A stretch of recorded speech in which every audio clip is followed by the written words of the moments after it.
RGUH BSc nursing ರಿಸಲ್ಟ್ಸ್ಗಾಗಿ ಕಾಯ್ತಾ ಇರೋ ಎಲ್ರಿಗೂ ನಮಸ್ಕಾರ.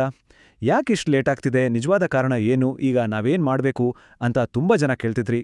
ಬನ್ನಿ, ಈ ಎಲ್ಲ ಪ್ರಶ್ನೆಗಳಿಗೆ ಉತ್ತರ ತಿಳ್ಕೊಳ್ಳೋಣ. ಎಲ್ಲರೂ ಕೇಳ್ತಿರೋದು ಒಂದೇ ಪ್ರಶ್ನೆ, RGUH BSc ನರ್ಸಿಂಗ್ ರಿಸಲ್ಟ್ನ ಈಗಿನ ಸ್ಟೇಟಸ್ ಏನು ಅಂತ. ಒಂದೇ ಮಾತ್ನಲ್ಲಿ ಹೇಳೋದಾದ್ರೆ, ಪ್ರಾಸೆಸ್ ನಡೀತಿದೆ, ಆದರೆ ಅದು ಅಷ್ಟು ಸಿಂಪಲ್ ಇಲ್ಲ. ಯಾಕೆ ಈ ಡಿಲೇ ಆಗ್ತಿದೆ ಅಂತ ಸರಿಯಾಗಿ ಅರ್ಥ ಮಾಡ್ಕೋಬೇಕಂದ್ರೆ ಯೂನಿವರ್ಸಿಟಿಯ ಪ್ರೊಸೀಜರ್ ಹೇಗಿರುತ್ತೆ ಅಂತ ನಾವು ಸ್ಟೆಪ್ ಬೈ ಸ್ಟೆಪ್ ನೋಡಬೇಕು.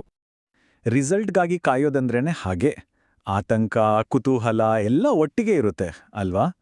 ಇದು ತುಂಬ ಸಹಜ. ಆದ್ರೆ ಒಂದು ವಿಷಯ ನೆನ್ಪಿಟ್ಕೊಳ್ಳಿ, ಸರಿಯಾದ ಮಾಹಿತಿ ನಮ್ಮ ಹತ್ರ ಇದ್ರೆ ಈ ಟೆನ್ಷನ್ನ ಖಂಡಿತ ಕಡಿಮೆ ಮಾಡ್ಕೋಬೋದು. ಹೌದು, ಕಾಯೋದು ಅಂದ್ರೇ ಒಂದು ರೀತಿ ಸ್ಟ್ರೆಸ್. ಆದರೆ ಕನ್ಫ್ಯೂಷನ್ ಇಟ್ಕೊಳ್ಳೋ ಬದಲು ಕ್ಲಾರಿಟಿ ಇದ್ರೆ ಆ ಸ್ಟ್ರೆಸ್ ತಾನಾಗೇ ಕಮ್ಮಿ ಆಗುತ್ತೆ. ಅದಕ್ಕೆ ನಾವು ಈ ಮಾಹಿತಿ ಮೂಲಕ ಆ ಕ್ಲಾರಿಟಿ ಕೊಡೋಕೆ ಪ್ರಯತ್ನಿಸ್ತಿದ್ದೀವಿ. ಸರಿ, ಹಾಗಾದ್ರೆ ಈ ಟೆನ್ಷನ್ ಎಲ್ಲ ಬಿಟ್ಟು ಫ್ಯಾಕ್ಟ್ಸ್ ಬಗ್ಗೆ ಮಾತಾಡೋಣ. ರಿಸಲ್ಟ್ ಯಾಕೆ ಡಿಲೇ ಆಗ್ತಿದೆ, ಇದಕ್ಕೆ ನಿಖರವಾದ ಕಾರಣ ಏನು? ಯೂನಿವರ್ಸಿಟಿಯ ಒಳಗಡೆ ಕೆಲಸ ಹೇಗೆ ನಡೆಯುತ್ತೆ ಅಂತ ನಾವು ಅರ್ಥ ಮಾಡ್ಕೊಂಡ್ರೆ ಈ ಡಿಲೇ ಯಾಕಾಗ್ತಿದೆ ಅನ್ನೋ ಲಾಜಿಕ್ ನಮಗೆ ಕ್ಲೀನಾಗಿ ಗೊತ್ತಾಗುತ್ತೆ. ಈ ಡಿಲೇಗೆ ಮುಖ್ಯ ಕಾರಣ ಯೂನಿವರ್ಸಿಟಿಯಲ್ಲಿ ನಡೆಯೋ ಒಂದು ಟೆಕ್ನಿಕಲ್ ಸ್ಟೆಪ್. ಅದನ್ನ ಪಿನ್ ಪ್ರಾಸೆಸ್ ಅಂತ ಕರೀತಾರೆ. ಅಂದ್ರೆ ಏನಪ್ಪಾ ಅಂದ್ರೆ, ಪೇಪರ್ ವ್ಯಾಲ್ಯೂಯೇಷನ್ ಎಲ್ಲ ಮುಗಿದ್ಮೇಲೆ ಮಾರ್ಕ್ಸ್ಗಳನ್ನು ಸಿಸ್ಟಮ್ಗೆ ಎಂಟ್ರಿ ಮಾಡಿ ಅದನ್ನ ವೆರಿಫೈ ಮಾಡಿ ಫೈನಲ್ ರಿಸಲ್ಟ್ ರೆಡಿ ಮಾಡೋವರೆಗಿನ ಇಡೀ ಪ್ರಕ್ರಿಯೆನೇ ಈ ಪಿನ್ ಪ್ರಾಸೆಸ್. ನೋಡಿ, ಈ ಪಿನ್ ಪ್ರೋಸೆಸ್ ಇದೆಯಲ್ಲ, ಇದರಲ್ಲಿ 3 ಇಂಪಾರ್ಟೆಂಟ್ ಸ್ಟೆಪ್ಸ್ ಇವೆ. ಮೊದಲು, ವ್ಯಾಲ್ಯೂಯೇಷನ್ ಆದ ಮಾರ್ಕ್ಸ್ಗಳನ್ನು ಸಿಸ್ಟಮ್ಗೆ ಎಂಟರ್ ಮಾಡ್ತಾರೆ. ಆಮೇಲೆ ಒಂದೇ ಒಂದು ತಪ್ಪಾಗಬಾರ್ದು ಅಂತ ಪ್ರತಿಯೊಂದು ಮಾರ್ಕ್ಸ್ನು ಡಬಲ್ ಚೆಕ್ ಮಾಡ್ತಾರೆ, ಅಂದರೆ ವೆರಿಫೈ ಮಾಡ್ತಾರೆ.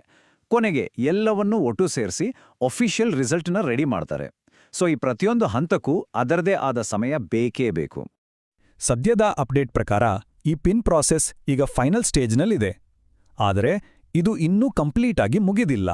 ಅದಕ್ಕೆ ರಿಸಲ್ಟ್ ಅನೌನ್ಸ್ ಆಗೋಕೆ ಇನ್ನೂ ಸ್ವಲ್ಪ ಟೈಮ್ ಬೇಕಾಗಬಹುದು. ಹಾಗಾದ್ರೆ ರಿಸಲ್ಟ್ ಬರೋವರೆಗೂ ಸ್ಟೂಡೆಂಟ್ಸ್ ಏನ್ ಮಾಡಬೇಕು? ಈ ಕಾಯೋ ಟೈಮ್ನ ಹೇಗೆ ಸರಿಯಾಗಿ ಬಳಸ್ಕೊಡೋದು? ಬನ್ನಿ ನೋಡೋಣ. ಈ ಟೈಮ್ನಲ್ಲಿ ಮಾಡಬೇಕಾದ ಮೊದಲನೇ ಮತ್ತು ಮುಖ್ಯವಾದ ಕೆಲಸ ಅಂದ್ರೆ ಕೂಲ್ ಆಗಿರೋದು. ಸುಮ್ಮನೆ ರೂಮರ್ಸ್ ಕೇಳಿ ಟೆನ್ಷನ್ ಮಾಡ್ಕೊಳ್ಳೋ ಬದಲು ಆಫಿಷಿಯಲ್ ಇನ್ಫಾರ್ಮೇಷನ್ ಬರೋವರೆಗೂ ವೇಟ್ ಮಾಡಿ. ನಿಮ್ಮ ಕಾಲೇಜಿನಿಂದ ಬರೋ ಅಪ್ಡೇಟ್ಸ್ಗಳನ್ನ ಮಿಸ್ ಮಾಡದೆ ಚೆಕ್ ಮಾಡ್ತಾ ಇರಿ. ಇದು ತುಂಬಾ ಇಂಪಾರ್ಟೆಂಟ್. ಹಾಗಾದ್ರೆ ಅಫಿಷಿಯಲ್ ಇನ್ಫಾರ್ಮೇಷನ್ ಅಂದ್ರೆ ಎಲ್ಲಿಂದ ಬರುತ್ತೆ? ನಂಬೇಕಾದ ಸೋರ್ಸಸ್ ಯಾವುದು? ಮೊದಲನೇದು RGUHನ ಅಫಿಷಿಯಲ್ ವೆಬ್ಸೈಟ್. ಎರಡನೇದು ನಿಮ್ಮ ಕಾಲೇಜ್ ಕಳಿಸೋ ಸರ್ಕ್ಯುಲರ್ಗಳು. ಪ್ರಾಕ್ಟಿಕಲ್ ಎಕ್ಸಾಮ್ ಡೇಟ್ ಸೇರಿ ಮುಂದಿನ ಎಲ್ಲ ಮಾಹಿತಿ ಇದೇ ಚಾನೆಲ್ಸ್ ಮೂಲಕ ಬರುತ್ತೆ.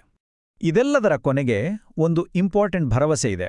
ಈ ಕಾಯೋ ಟೆನ್ಷನ್ನ ಸ್ವಲ್ಪ ಪಕ್ಕಕ್ಕಿಟ್ಟು ಮುಂದೇನಿದೆ ಅಂತ ನೋಡೋಣ ಬನ್ನಿ. ಒಂದು ವಿಷಯ ಯಾವಾಗ್ಲೂ ನೆನ್ಪಿಡಿ, ಪ್ರೋಸೆಸ್ ಕಂಪ್ಲೀಟ್ ಆದ್ಮೇಲೆ ರಿಸಲ್ಟ್ ಖಂಡಿತ ಅನೌನ್ಸ್ ಆಗುತ್ತೆ. ಇದು ಯೂನಿವರ್ಸಿಟಿಯಿಂದ ಬಂದಿರೋ ಅಧಿಕೃತ ಭರವಸೆ. ಹೌದು, ಲೇಟ್ ಆಗ್ತಿರ್ಬೋದು, ಆದ್ರೆ ರಿಸಲ್ಟ್ ಪಕ್ಕಾ ಬರುತ್ತೆ. ಒಟ್ಟಾರೆಯಾಗಿ ಹೇಳೋದಾದ್ರೆ ಈ ಟೈಮ್ನಲ್ಲಿ ಪೇಷನ್ಸ್ನಿಂದ ಇರೋದು ಮತ್ತೆ ಅಫಿಷಿಯಲ್ ಸೋರ್ಸ್ಗಳನ್ನಷ್ಟೇ ನಂಬೋದು. ಇದೇ ಸದ್ಯಕ್ಕಿರೋ ಬೆಸ್ಟ್ ದಾರಿ.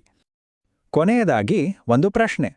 ರಿಸಲ್ಟ್ ಬಂದ ತಕ್ಷಣ ಕೆರಿಯರ್ನತ್ತ ಮೊದಲ ಹೆಜ್ಜೆ ಏನಾಗಿರುತ್ತೆ? ರಿಸಲ್ಟ್ ಯಾವಾಗ ಬರುತ್ತೆ ಅಂತ ಚಿಂತೆ ಮಾಡೋದು ಬಿಟ್ಟು ಮುಂದಿನ ಗೋಲ್ ಬಗ್ಗೆ ಪ್ಲಾನ್ ಮಾಡೋಕೆ ಇದು ಸಖತ್ ಟೈಮ್ ಅಲ್ವಾ?